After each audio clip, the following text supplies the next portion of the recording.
Mesdames et messieurs, bonjour et bienvenue à votre émission Grand Débat. Comme vous le savez, toujours et en tout le temps, nous sommes là pour discuter de l'actualité nationale, partager avec vous en tout cas toutes les heures importantes qui sévit dans ce pays, dans ce continent, mais toujours avec de vaillants experts, des responsables de haut niveau qui vont venir au niveau de cette émission pour partager avec vous vraiment des informations fiables et justement de les interroger sur leur cursus et certainement sur leur ambition. Alors, grand débat de ce jour reçoit Monsieur Oupa Kadior Mendy. Je vous rappelle que Monsieur Kadior, bonjour. Bonjour, monsieur. Alors, Monsieur Kadior, je vous rappelle, il est le secrétaire national à la communication du parti Alternative Générationnelle, AG Diotna. Il est le porte-parole du président Maître Moussa Diop, qui est responsable du parti. Lui-même, il est responsable du parti à Ziguinchor et initiateur du projet Le Grand Ziguinchor et par ailleurs directeur marketing et commercial de Dakar Dem Dik. Alors, Monsieur Kadior Mendy, je vous laisse saluer les internautes. Bonjour Monsieur Djiba, merci pour cette invitation. Je remercie tous les responsables du site lateranga.info pour cette opportunité qui m'est donnée de m'adresser aux Sénégalais et particulièrement aux internautes qui nous suivent. Merci encore une fois. Alors merci Monsieur Oupa Kadior Mendy. Ces derniers mois, en tout cas depuis l'année dernière jusqu'à cette année, on a vu que l'actualité est tellement animée dans ce pays. Mais nous commencerons d'abord par déjà sur la problématique de la démolition des maisons à Mbour. Alors, quelle appréciation avez-vous justement de ce cas, en tout cas, qui est un cas en tout cas qui doit être réglé. Jusqu'à présent, on a entendu le maire de Thiès. Il disait que ce cas est entre les mains justement du procureur, en tout cas de la justice, en attendant de régler le problème. Mais quelle appréciation avez-vous, quelle analyse avez-vous justement de cette démolition à Mbour? Merci beaucoup M. Djiba, c'est une question très pertinente. Je pense que comme tous les compatriotes, nous avons pu voir des images assez choquantes, assez dérangeantes, des caterpillars qui démolissaient des maisons et des familles en pleurs. C'est toute une chaîne de responsabilité qu'il faut situer. Parce que quand on en arrive à démolir des maisons, au vu au sud de tout le monde, alors qu'elles ont été construites devant des agents de l'État, on se demande où se trouve l'État. L'État, c'est tout le monde, c'est toutes les chaînes de responsabilité, comme je dis.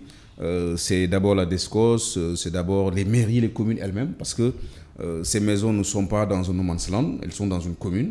On se demande que faisait la mairie. Est-ce que les papiers sont en bonne et due forme? Il y a beaucoup de questions qui viennent à notre esprit.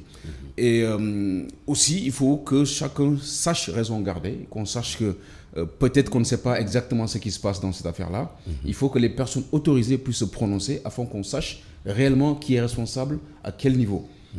Mais le constat que font les Sénégalais, dès qu'on voit ça, c'est que l'État attend quelquefois que les choses arrivent à un certain niveau pour intervenir et de façon musclée, et c'est dommage. Il faut qu'en amont, réellement, quand des gens commencent à occuper un espace et qui n'est pas le leur, a priori, que les gens puissent intervenir avant que les travaux puissent aller dans un sens beaucoup plus avancé. Justement. Donc, on a vu récemment le préfet de Diagne faire un communiqué enjoignant les personnes détentrices de certains documents d'aller se présenter. Nous espérons qu'une issue heureuse sera trouvée à cette histoire-là, afin que les familles soient relogées, afin que les familles puissent avoir un toit au-dessus d'elles. Parce que construire demande beaucoup d'argent. Donc si on attend que les gens investissent autant d'argent pour venir du jour au lendemain, mettre à terre tous ces efforts-là, c'est dommage. Voilà. On ne dit pas que occuper un espace a priori qu'on ne devait pas occuper, c'est une bonne chose. Encore une fois, je dis que chacun doit raison garder et qu'on sache réellement quelle est l'issue à donner à cette histoire-là.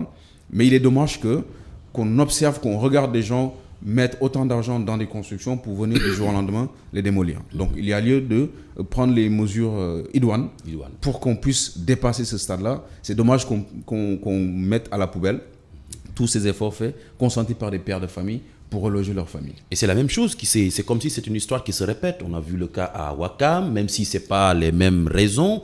Mais nous voyons justement, comme vous l'avez dit, qu'à chaque fois, il va falloir qu'on arrive à un certain stade pour que l'État puisse justement réagir. Mais qu'est-ce qui explique tout cela? Non, on a l'impression qu'il n'y a pas de responsable dans ce pays. Encore une fois, moi je le dis, avant qu'on en arrive à la sphère supérieure, au ministère auprès de la République, nous avons des maires dans nos communes. Que font ces maires?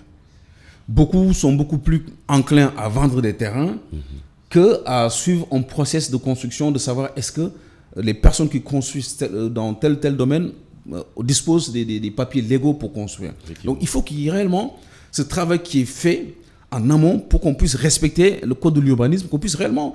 Parce qu'au-delà des constructions faites dans ces espaces-là, on a quelquefois des maisons qui sont construites bien au-delà des limites des propriétés de ces personnes-là. Effectivement. Des balcons qui sont saillants, qui sont au-devant de la rue, qui ne doivent pas être faits de ce sort-là. Donc il faut réellement que les responsables des communes puissent agir, puissent savoir ce qui se passe dans leur commune et prendre des mesures idoines pour que ce genre de situation n'arrive pas au niveau qu'on a constaté à Mbour 4. Donc c'est très important. Pour moi, la première responsabilité est à mettre sur le dos des mairies. Donc il faut que les maires prennent des responsabilités. On a l'impression que quand il faut qu'elles se battent pour conquérir le pouvoir, elles sont très, très, très imaginatives. Mais une fois que le pouvoir est acquis et conquis, ces mairies, en tout cas ces responsables des mairies sont abonnés absents. Et ça, c'est dommage. Effectivement.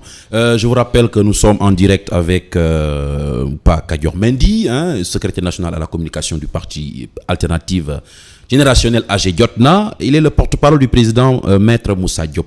Alors, toujours dans cette actualité, nous restons toujours à cette actualité et nous allons en parler un peu de la pandémie de la Covid-19. Nous avons vu que nous sommes actuellement à cette deuxième vague. Nous voyons justement qu'il y a énormément de difficultés, il y a énormément de cas. Au-delà de toutes les mesures qui ont été prises par l'État du Sénégal, on voit qu'après le couvre-feu, malgré tout le couvre-feu, les cas continuent à augmenter. Mais qu'est-ce qui explique tout cela? Est-ce que réellement nous avons une bonne gestion de cette Covid-19? Alors, par préjugé favorable, j'estime que le gouvernement fait ce qu'il peut faire. Voilà, parce qu'il ne faut pas oublier que tous les pays du monde sont dépassés. La Corée, qui faisait office de très bon élève dans cette gestion-là, connaît de très grandes difficultés actuellement. Donc, c'est quelque chose de nouveau qui dépasse l'entendement, qui dépasse les attentes des différents gouvernements. Tout ce qu'on peut faire en tant que patriote, c'est d'encourager le gouvernement à prendre les stratégies qu'il faut, à prendre les mesures qu'il faut pour éradiquer cette pandémie-là. Ce n'est pas facile, c'est beaucoup plus facile de le dire que de le faire. Mais en tout cas, le gouvernement a tous mes encouragements pour bouter dehors cette pandémie.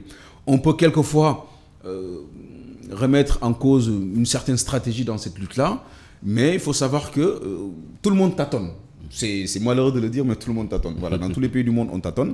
Et pour ce qui est du couvre-feu, voilà, c'est, je pense, un des moindres mal qu'on puisse faire. Parce que, malheureusement, pour ne pas mettre complètement l'économie à terre, on ne peut pas, en pleine journée, interdire aux gens de se déplacer. Parce que le Sénégal étant un pays à une économie relativement faible, on ne peut pas empêcher certaines personnes d'aller vaquer à leurs occupations parce que les gens vivent au jour le jour. Voilà, ce n'est pas quelque chose d'extraordinaire de le dire, c'est la réalité. Donc, le gouvernement du Sénégal essaie de voir, autant que faire se peut, comment est-ce que il peut prendre des mesures qui n'empiètent pas réellement dans l'économie de ce pays-là. C'est difficile, c'est compliqué, et c'est facile de prendre son micro et de fustiger cela. Il faut seulement encourager le gouvernement à prendre les mesures idoines, parce que l'échec du gouvernement, c'est l'échec du Sénégal, c'est notre échec à nous tous. Ouais. Donc voilà. Et c'est beaucoup plus facile de dire oui, si moi j'étais en place, j'aurais pu faire ça. Mais tout ce qu'on peut faire, c'est encourager le gouvernement. C'est compliqué, c'est difficile. On peut, en bon droit, remettre en cause une certaine stratégie, c'est normal, on est en démocratie, mais encore une fois, il faut le dire là où il faut le dire, il faut parler en connaissance de cause et ne pas seulement induire les Sénégalais en erreur, tenir des propos injustifiés, injustes, pour seulement s'appeler au moral des Sénégalais, pour se poser en solution. Ce n'est pas responsable de le faire, et je pense que je lance un appel à tous les responsables politiques et administratifs à raison garder, à savoir réellement ce qu'on dit et de parler seulement en connaissance de cause. Parce que malheureusement, en cas de crise, beaucoup de personnes s'érigent en donneurs de leçons et elles font beaucoup plus de mal que de bien, comme disait Cheikh Anta Diop. Et c'est dommage. Donc en tout cas, j'encourage le gouvernement à trouver des solutions idoines pour les Sénégalais. En tout cas, tout le pays vous encourage, malgré qu'il y ait des réticences dans l'existence, en tout cas, de cette pandémie, parce que les Sénégalais sont partagés. Mais quand même, nous vous invitons vraiment à continuer sur cette lutte, parce que vous êtes les personnes qui ont été élues. Faites votre travail comme il le faut, pour que nous puissions vaincre cette pandémie. Et que j'appelle aussi à tous les Sénégalais de continuer à respecter les mesures barrières. Munissez-vous de vos gels, ou chaque fois lavez les mains avec du savon, c'est important. En cas de déplacement, en cas de sortie, portez vos masques. Et puis, comme ça, nous pouvons réduire en tout cas l'avancée de cette pandémie. Alors, nous allons toujours en dernière sous-question de cette actualité. Alors, Oupa Kadior Mendy, que pensez-vous de cette, en tout cas, des rumeurs soi-disant que le président veut briguer un 3e mandat et qui n'est pas clair dans ses propos? Alors, vous en tant que, en tout cas, expert, responsable, quelle est votre appréciation à tout ce qui est en train de se dire? Alors, par éducation familiale, par formation intellectuelle, je n'ai pas d'avis sur la rumeur, parce que toute information non sourcée est une rumeur. Nous n'avons jamais entendu parler, en tout cas le président de la République, dire qu'il veut briguer un 3e mandat. Alors, certains de ces actes peuvent juger comme étant équivoques, mais il n'a jamais dit. Donc, tout ce que les gens font, c'est de l'interprétation. Voilà. Chacun y va de sa propre interprétation, à tort ou à raison. Le constat est que il a dit à plusieurs reprises qu'il en est à son dernier mandat. En tout cas, 2019-2024, c'est son dernier mandat. Donc la Constitution dit clairement que nul ne peut faire 2 mandats consécutifs. On voit des experts de toutes sortes, de tous bords, essayer de faire une exégèse des textes, disant que le premier mandat, c'est celui de 2019-2024. Mais les Sénégalais ne sont pas dupes. Le président Macky Sall est à son dernier mandat. Il a fait un premier mandat de 2012 à 2019. 2019-2024, c'est son dernier mandat. Il a même clairement dit. Le porte-parole du gouvernement, à l'époque, Seydou Gueye l'a dit. Le ministre Ali Ngouille Ndiaye, à l'époque, l'avait dit. Beaucoup de personnalités de la mouvance présidentielle l'ont dit. Seulement, on a constaté à un moment donné, quand la question du 3e mandat était très vive dans la sous-région, au Mali, notamment en Côte d'Ivoire, en Guinée, on a vu le président Maître Moussa Diop invité sur le plateau de Sen Show, sur la Sen TV, le 24 août dernier.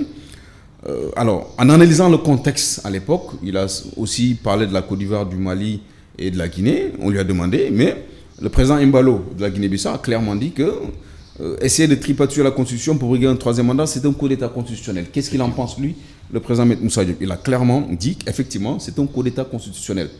On lui a dit, mais que pensez-vous de ce que le président Macky Sall compte faire? Il a dit, mais on n'a jamais entendu le président Macky Sall dire qu'il veut faire un 3e mandat. Alors, quelques jours après, il a été démis de ses fonctions au niveau de Dakar Dem Dikk. C'est un fait, parce que le président qui avait confiance en lui et l'avait mis là, a jugé, à un moment donné, qu'il n'avait plus sa confiance pour le laisser là. Voilà. Lui seul sait les raisons pour lesquelles Maître Moussa Diop n'est plus le directeur général de Dakar Dem Dikk. Voilà. Parce que le président Macky Sall a les pleins pouvoirs pour nommer qui il veut au poste militaire et civil. Ça, on lui le reconnaît parce que c'est la Constitution qui le lui donne.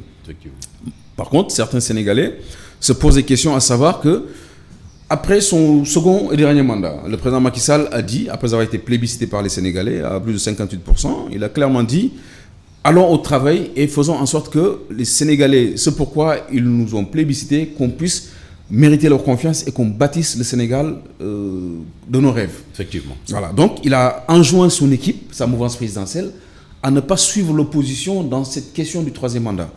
Et a demandé à vraiment ses troupes de se mettre au travail dans ce concept de fast track. Et certains diront fat track. Donc, voilà, Maître Moussa Diop et beaucoup d'autres, comme d'habitude, se sont mis au travail. Voilà. D'ailleurs, ils n'ont pas attendu cette injonction du président public pour se mettre au travail. Depuis 2014 qu'il était à Dakar Dem Dikk, on sait qu'il a innové, et quand on innove, c'est parce qu'on travaille. Donc, la première salve est venue de Sori Kaba. Après son émission du grand jury, il a été démis de ses fonctions. Les gens ont jasé en disant qu'il a parlé du 3e mandat. Il a dit que le président Macky Sall en est à son deuxième et dernier mandat.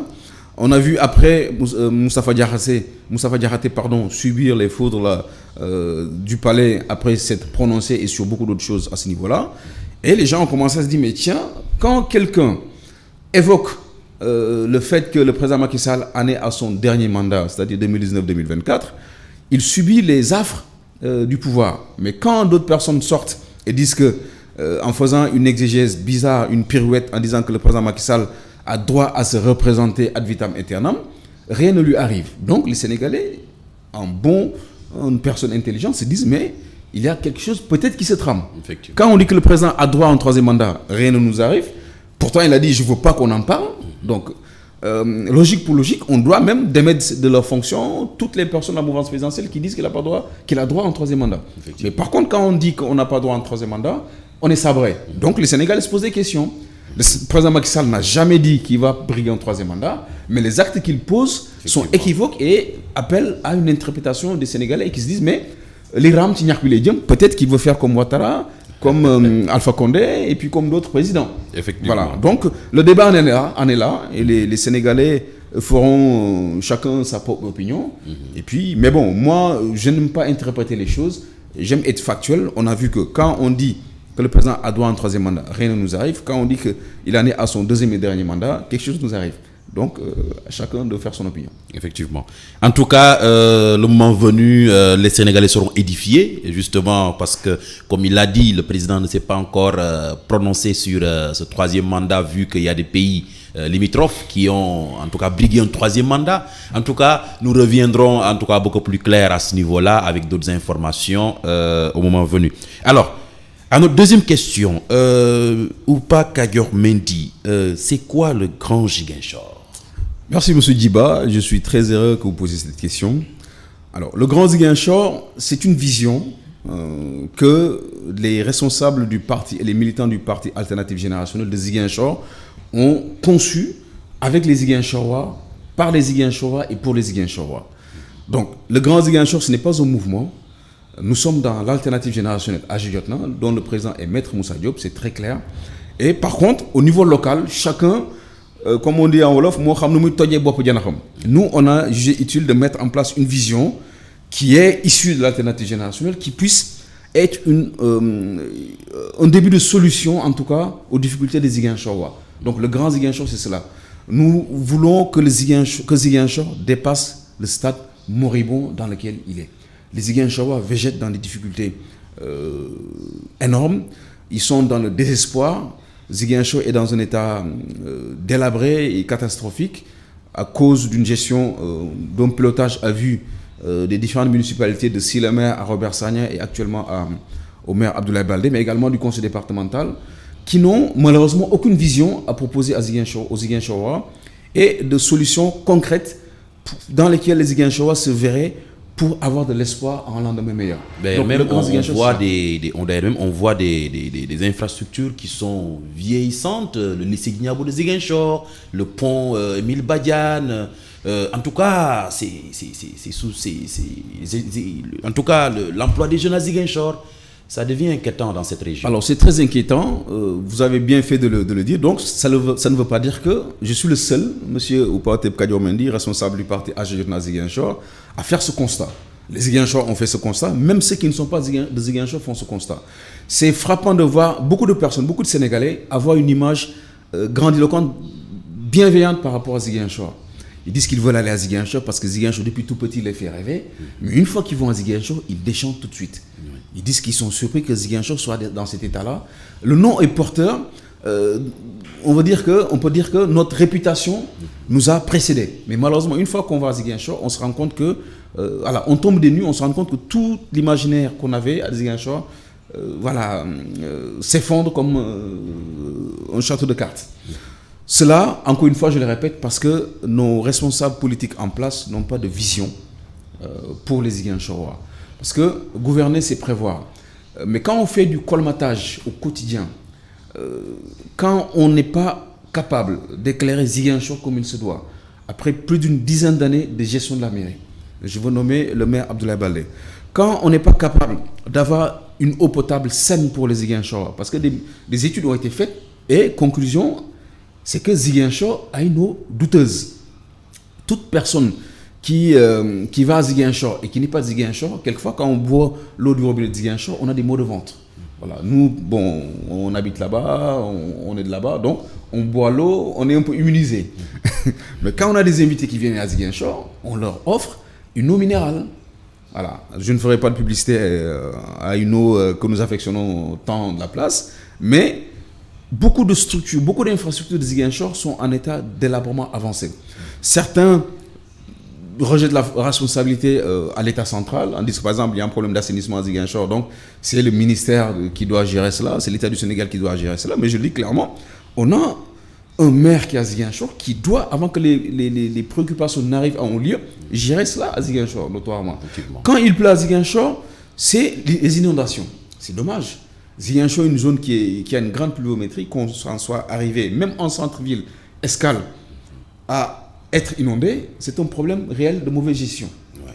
Donc malheureusement, les Ziguinchorois ne vivent pas une situation heureuse et ils ont estimé utile de mettre en place une vision, de mettre en place des projets crédibles, pragmatiques et réalistes pour se prendre en main tout seul. Parce qu'ils ne peuvent malheureusement plus compter sur l'équipe municipale et l'équipe du conseil départemental. Donc le Grand Ziguinchor, c'est cela. C'est une solution alternative que nous apportons pour montrer aux Ziguinchorois c'est possible de faire les choses par nous, pour nous, et pour que nos générations futures puissent réellement vivre des meilleures conditions que nous vivons actuellement. Nous n'avons pas forcément besoin d'une coopération espagnole et étrangère pour que des choses basiques du quotidien puissent être prises en charge nous-mêmes. Effectivement. Donc le Grand Ziguinchor, c'est cela. L'ambition, c'est de bâtir une ville nouvelle, dynamique et inclusive à travers 7 axes prioritaires. Le premier axe, c'est l'économie et la formation à l'emploi. C'est l'axe fondamental sur lequel nous nous basons pour bâtir le Grand Ziguinchor. Il faut que l'économie de Ziguinchor soit repensée et relancée. Il faut que les jeunes de Ziguinchor soient formés comme il se doit dans beaucoup de domaines de compétences. Il faut que les jeunes de Ziguinchor puissent avoir l'amour de l'auto-entrepreneuriat, qu'ils puissent entreprendre et ne pas seulement attendre que l'État du Sénégal puisse leur donner de l'emploi, puisse les caser. Non. Il y a beaucoup de choses à faire à Ziguinchor, quasiment tout est à refaire au niveau économique à Ziguinchor. Donc, mais pour cela, il faut qu'on puisse insuffler, comme disait Cheikh Diop, qu'on puisse réveiller le colosse qui sommeille en chacun d'entre nous, qu'on puisse prendre le taureau par les cornes, qu'on puisse être formé et puisse entreprendre et prendre notre destin en main. C'est ça réellement le socle fondamental sur lequel nous voulons bâtir le Grand Ziguinchor. C'est l'économie, la formation et l'emploi. Le second socle, c'est la santé, le social et l'accessibilité. C'est très important également. Le troisième socle, c'est la citoyenneté, c'est la culture, c'est le patrimoine. Le quatrième socle, c'est l'urbanisme, le transport, la sécurité. Le cinquième socle, pour ne pas me tromper, c'est l'environnement, l'assainissement, la qualité de vie. On a le sixième socle, c'est le tourisme, le sport, le loisir. Et le septième socle, le septième axe, c'est la paix, le progrès et l'épanouissement des populations. Parce que, in fine, le but ultime de la vie sur Terre, c'est l'épanouissement. Donc, c'est un peu les 7 axes fondamentaux sur lesquels nous voulons bâtir le Grand Ziguinchor. Et les Ziguinchorois, avec eux, nous avons réfléchi sur ces axes-là. Et nous leur avons montré que c'est possible de faire bouger les choses par nous-mêmes. Malheureusement, nous sommes les seuls, en tout cas la seule formation politique, à avoir une vision claire, établie, avec les Ziguinchorois, pour les Ziguinchorois et fait par nous, Ziguinchorois. Les autres font du pilotage à vue. Dès qu'il y a une activité opportune ou opportuniste sur laquelle ils peuvent se greffer pour faire du populisme, ils le font. Mais en amont, ils ne disent jamais aux Ziguinchor, voici la vision que nous avons pour Ziguinchor. Et une fois que nous allons conquérir la mairie et le conseil départemental, voici le programme réaliste, pragmatique et les projets réalisables que nous devons mettre en place avec vous Ziguinchor pour sortir de l'ornière. Ils font du pilotage à vue et c'est dommage. Effectivement.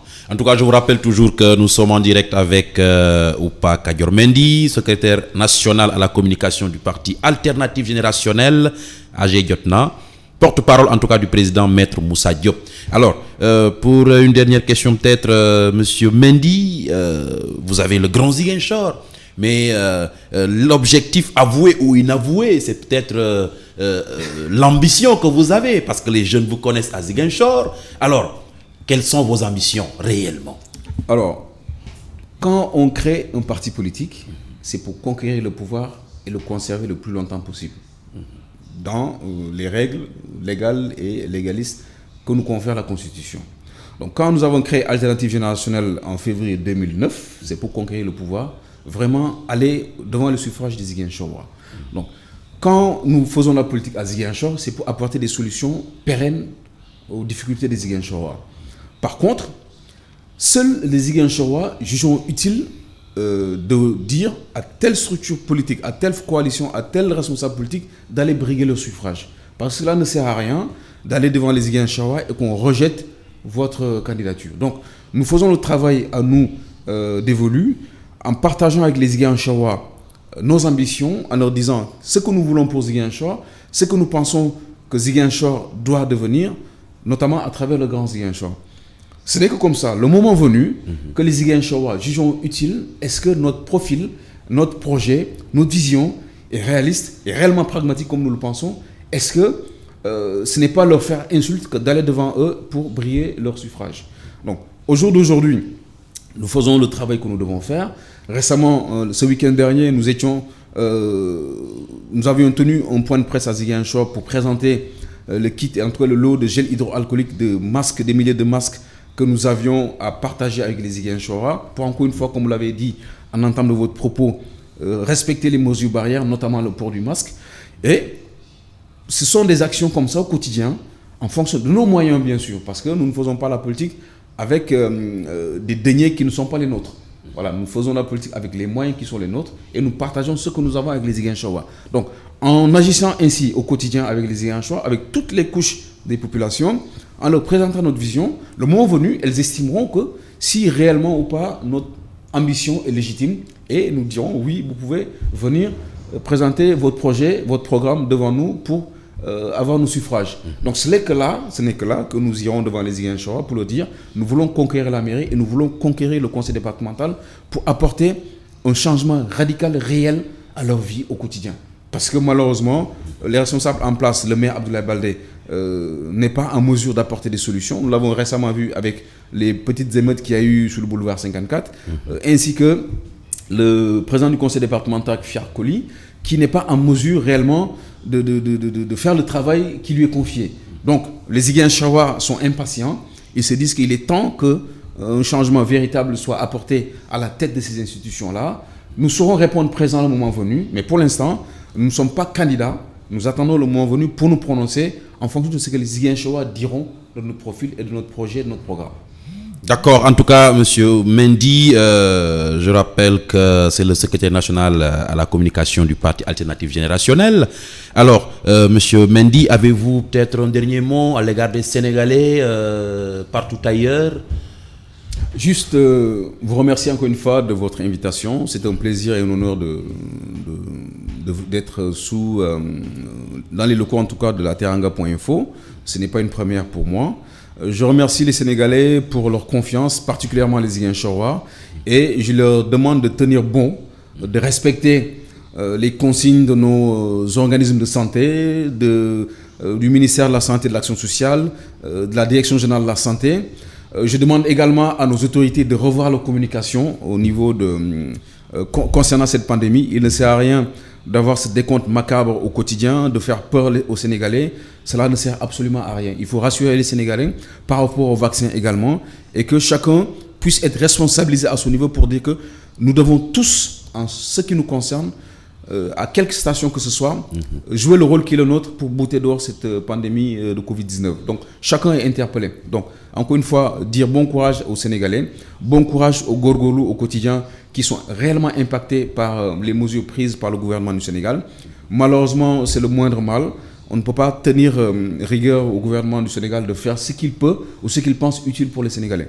Donc, particulièrement les Ziguinchorois, de respecter, encore une fois, les mesures barrières, notamment le port du masque.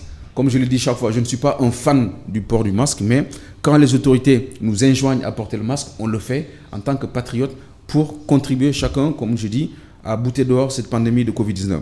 Donc, merci pour cette invitation-là et un bien bonjour à mes collègues de Dakar Demdik et leur dire également de se mettre au travail, de travailler d'arrache-pied pour porter l'entreprise à des sphères encore jamais atteintes. Et tous nos encouragements au nouveau directeur général, Omar Boun Khattab Silla, qui fait un bon travail et il a tous mes encouragements et tout mon soutien pour cela. En tout cas, merci beaucoup à M. Oupa Kadior Mendy. Je vous rappelle que c'est le secrétaire national à la communication du Parti Alternatif Générationnel AG Jotna. Il est le porte-parole du président Maître Moussa Diop. Il est le responsable aussi du parti à Ziguinchor, initiateur du projet Le Grand Ziguinchor et notamment directeur marketing et commercial de Dakar Demdik. Alors, c'est sur ces mots que nous allons clôturer cette émission. Le grand débat qui a reçu aujourd'hui Oupa Kadior Mendy. En tout cas, le message, il est lancé, vous l'avez entendu. Continuons à porter les masques, à nous munir de notre gel ou de se laver quotidiennement les mains à l'aide du savon, à éviter les rassemblements. Nous sommes dans une période très difficile. Il va falloir que tout le monde s'y mette, les autorités, de revoir la communication, de revoir encore, en tout cas, leur stratégie pour davantage rassurer les Sénégalais.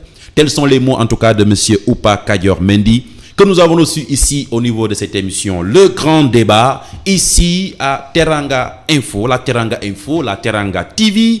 Merci et à prochainement, en tout cas, pour un autre numéro pour ce grand débat. Merci.